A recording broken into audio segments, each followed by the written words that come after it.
अनि गाइज हाम्रो चाहिँ यहाँ चिया आइसकेको छ, देख्नु सक्नुहुन्छ 2 कप चिया 2टा बिस्कुट होइन, बाहिरमा खाने।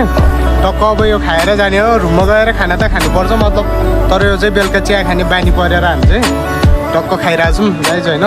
त्यस्तै हो, चियाको स्वाद कस्तो हुन्छ, कतिको मिठो छ चेक गरेर भन्छु त।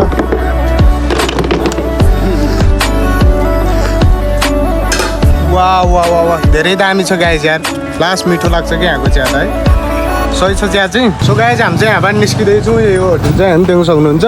चिया खाएर अब हामी निस्किरहेको हो, टक्क अब रुममा जान्छौँ हामी, सिधै रुममा जाने। यता दाइ हुनुहुन्छ, दाइ र म चाहिँ टक्क हिँडिदिन्छौँ, बेलुका एक्सर्साइज पनि हुन्छ नि त होइन। धेरै बसी अब कुनै टाइम हुन्छ नि त बसी पनि शरीर दुख्ने टाइपको भए हुन्छ क्या, सायद त्यस्तै फिल चाहिँ त्यस्तै फिलमा हो क्या।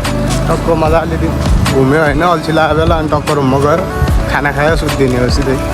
एउटा रोटेसन भन्ने हुन्छ नि, त्यो चाहिँ भइरहेको होइन है मेरो लागि। छ्या बोल्नु न दाइ यार, हो भन्नु पर्दा अहिले, तर मैले भनेर मात्रै